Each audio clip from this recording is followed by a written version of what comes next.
How to delete pure dating account.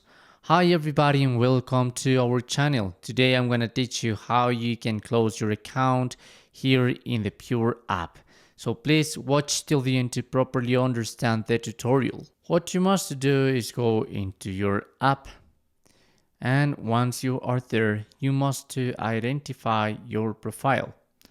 This has an awesome intro. Okay, so you must go at the bottom of your screen into the last option, like kind of the mask.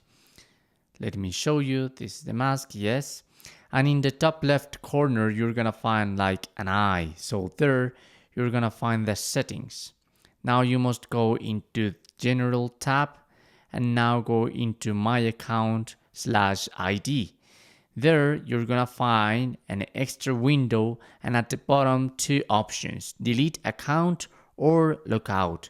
So if you click on delete account, you must confirm that you're gonna leave Pure, and obviously they're gonna miss you. But if you are certain you wanna leave Pure, don't forget to cancel your subscription. Okay, once you have done that, you can delete your account, and that's how you can do it. Thanks for watching.